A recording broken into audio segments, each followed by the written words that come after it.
You might assume that the recent drop in ammo prices is simply the result of lighter demand or a few missteps in production forecasting.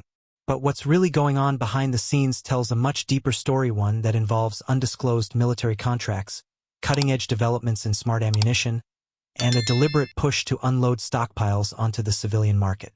In this video, we're digging into how premium-grade ammo has suddenly become affordable and what leaked insider intel reveals about why thousands of rounds are being pushed into your local gun shops at fire sale prices. To get the full picture, let's roll it back to the early years of the 2020s.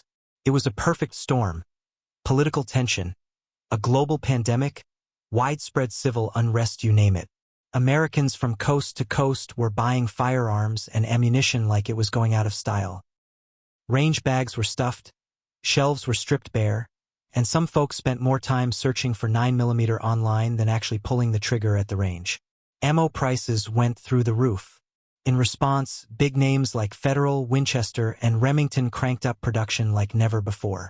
Facilities ran around the clock, and companies dropped serious coin on new equipment, fully expecting the demand to stay red-hot for years. But eventually, the surge cooled off. By late 2023, most shooters had enough ammo to last through several seasons of training and home defense. The usual suspects, 5.56 NATO, 9mm 22 long rifle, and .308 Winchester, were sitting in closets, gun safes, and storage bins across the country. Even casual gun owners were suddenly sitting on thousands of rounds. And with inflation tightening family budgets, ammo purchases slowed down. Folks were now putting groceries and gas ahead of more hollow points and target loads. Naturally, the market started to react. Email blasts offering discounts hit inboxes daily. Retailers rolled out rebates. Some small-town gun shops even dusted off pallets of forgotten stock just to free up warehouse space. That explains the first wave of price drops, but what's happening now goes far beyond your typical boom and bust cycle. The price cuts we're seeing today are deeper than usual, and that raises big questions. Coming up, we'll dig into the other forces at work, ones that might shape the future of civilian ammo availability for years to come. One major factor: foreign ammunition imports are pouring back into the U.S. market. Factories in countries like Serbia, the Czech Republic, and even outfits loosely connected to Russian supply lines have started shipping again. Crates of Steelcase 7.62 by 39mm and NATO spec 9mm are arriving in bulk, and the pricing is undercutting US-made stuff by a long shot. At the same time, American manufacturers that had spent the last few years pushing output to the max were suddenly stuck with way more product than they could move. When you're holding on to millions of unsold rounds, storage fees, insurance costs, and falling profit margins start to eat you alive. So they had no choice, they had to offload. And while that looks like just another case of overproduction, there's another layer to this story. Leaked documents suggest that many of these manufacturers were gearing up for aggressive firearm restrictions that never happened. Early on in the Biden administration, industry insiders heard chatter about sweeping gun control policies, more taxes, new licensing rules, you name it. The assumption was another buying spree was right around the corner. So companies ramped up production, only to realize those laws didn't pass. What did they end up with? Warehouses stuffed to the rafters with unsold rounds. Now, to avoid getting crushed by storage costs and security risks, they're dumping that inventory fast. And the end result? Rock-bottom ammo prices for anyone willing to stock up while the deals last. But this mountain of surplus ammunition isn't just the result of bad guesses about politics. It's also tied to shifting defense contracts and a growing storm surrounding the Lake City Army ammunition plant. For those unfamiliar, Lake City is a government-backed ammo plant that cranks out upward of 1.6 billion rounds every year.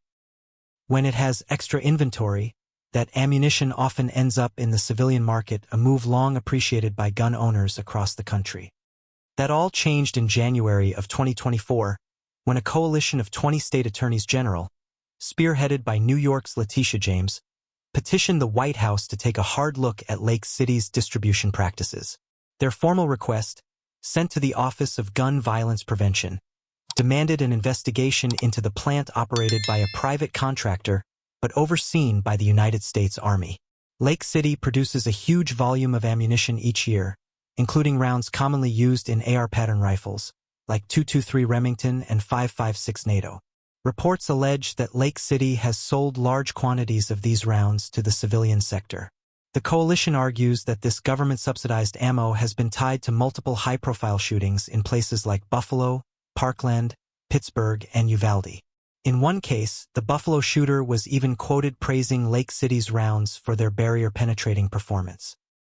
With over $860 million taxpayer dollars funneled into the facility, Attorney General James and her allies are now pushing to end the practice of selling any surplus military-grade ammunition to civilians.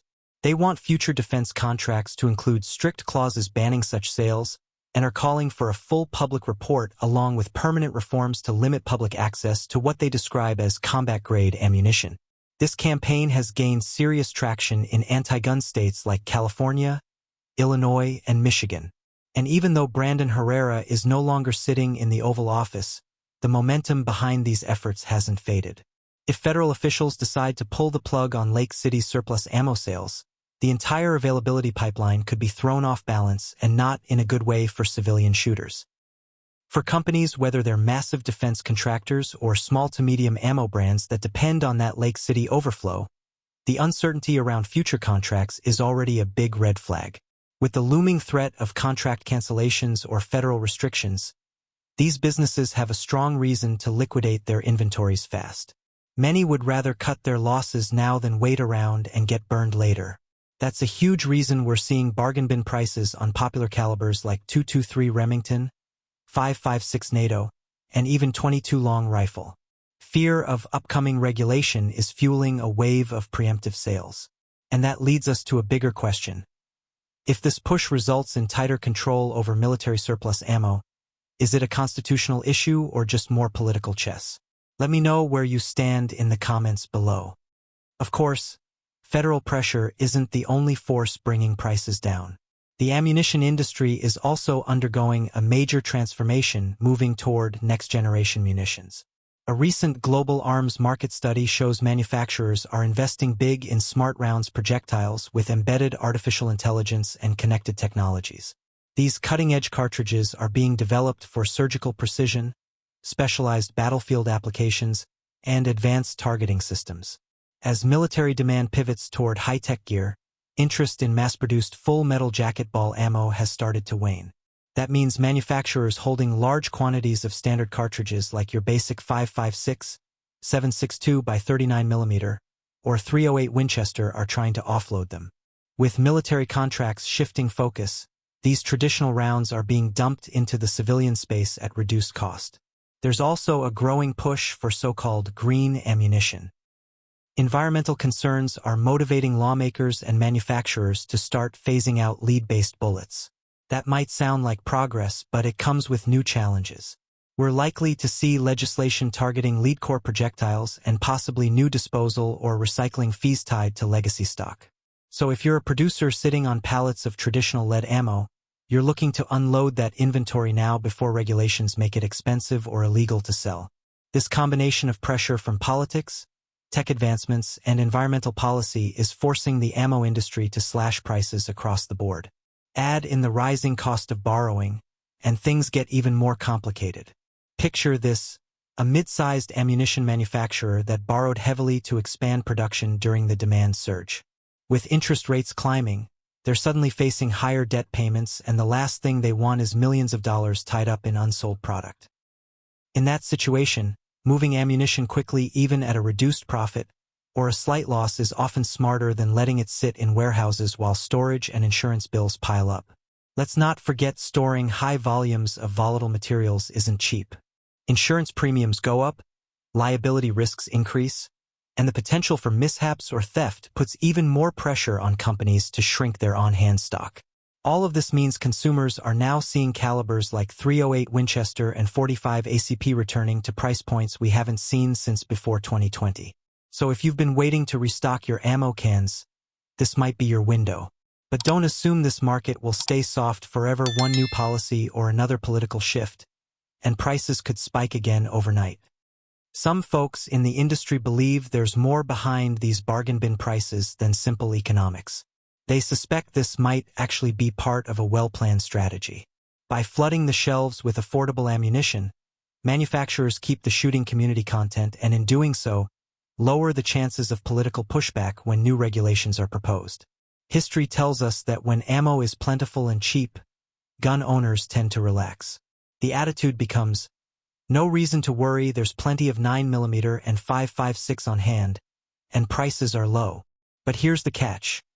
When policy changes suddenly or an international crisis breaks out, those same companies can flip the switch, throttle supply, and send prices soaring overnight. We've seen this cycle play out before, and chances are, it'll happen again as we inch closer to another major election season. The lesson? Don't let the current price tags lull you into thinking it's always going to be this good. So what does all this mean for those of us who spend weekends at the range or carry every day? Well, it's actually a great time to stock up. Ammo prices are some of the lowest they've been in years. Whether you shoot for recreation, training, or home defense, right now is the ideal window to buy enough ammunition to last you several months or even years without straining your wallet. Premium self-defense rounds are also seeing deep discounts, with mail-in rebates and online specials making high-quality hollow points far more accessible. That said, not every low-cost box of ammo is a slam dunk. Some of it may be older surplus, not necessarily bad, but you'll want to check for any signs of corrosion, especially on brass casings or inside compromised packaging. Other discounted offerings might come from lesser-known overseas manufacturers with inconsistent quality control. These rounds might be fine for range time, but if you're planning to load them into your concealed carry piece, it's smart to run a few magazines through your gun first. The odds of a failure are slim, but your life might depend on that next trigger pull, so don't cut corners.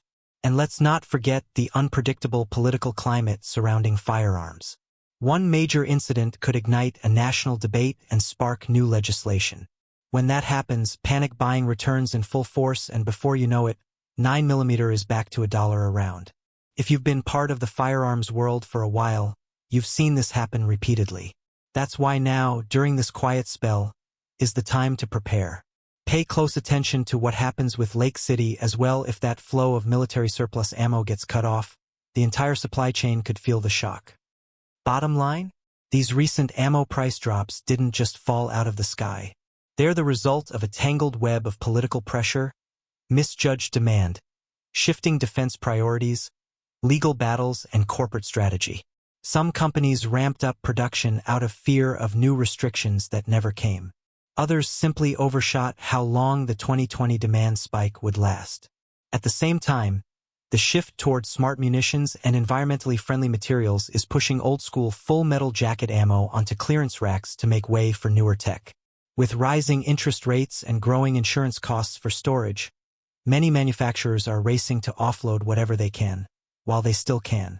Let's also not overlook the efforts by state-level officials trying to halt civilian access to ammo from places like Lake City. If that supply tap is closed off, prices will spike again, and fast. For now, though, we're in a sweet spot. Ammo is cheap, shelves are full, and it's a great opportunity to sharpen your skills without draining your bank account. But don't get too comfortable. Any surprise executive order or sudden regulation could flip this market on its head. Personally, I'm stacking up some extra cases now because we all know how fast things can change when politics gets involved. But what about you? Are you taking advantage of these prices while they last? Or are you already sitting on a mountain of brass? Let me know down in the comments. And if you found this helpful, give it a like, share it with your range buddies, subscribe, and ring that bell so you never miss another ammo update. Thanks for watching, and stay safe out there.